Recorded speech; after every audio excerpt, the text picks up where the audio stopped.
Hey everybody, hi, Deb Hallisey here from Advocate for Mom and Dad. And today's video blog is kind of about the intimacy of touching and how that can open ways to communication that you may not expect. I bet one of my earliest memories is lying on the couch with my head on my mom's lap while there was a really bad thunderstorm that rolled through. And I was really scared. And I can just remember my mom kind of stroking my hair gently, and that touch just calmed me tremendously. It made me feel safe and loved. And I remember that when I was up at my mom's and cutting her hair one weekend. You know, as caregivers, we can really perform some intimate tasks, helping parents to the toilet, helping them to bathe or dress. And, it requires that as the caregiver, you understand and respect your caree's boundaries, but also your own. And then sometimes it's as simple as putting on shoes and socks so you can get out the door.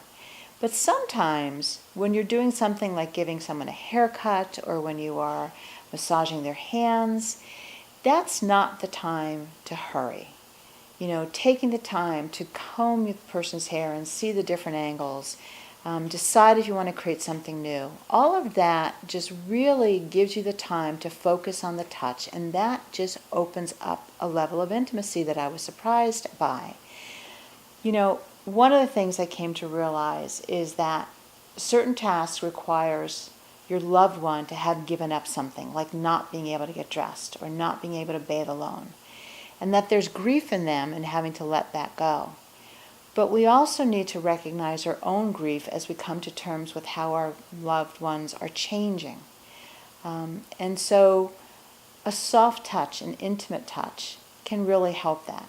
It was kind of interesting. I was cutting my mother's hair, and in just doing that, she started telling me stories about her childhood that I had never heard before. Some were funny, some were poignant, but all of them really gave me a much deeper insight into what shaped this woman I call Mom. So that kind of slow combing of her hair, the shaping of the cut, allowed me to slow down and focus on her, and it allowed her to open up and tell me stuff that she had never told me before, and I hope it allowed her to feel calm and safe and loved the same way she made me feel as a child.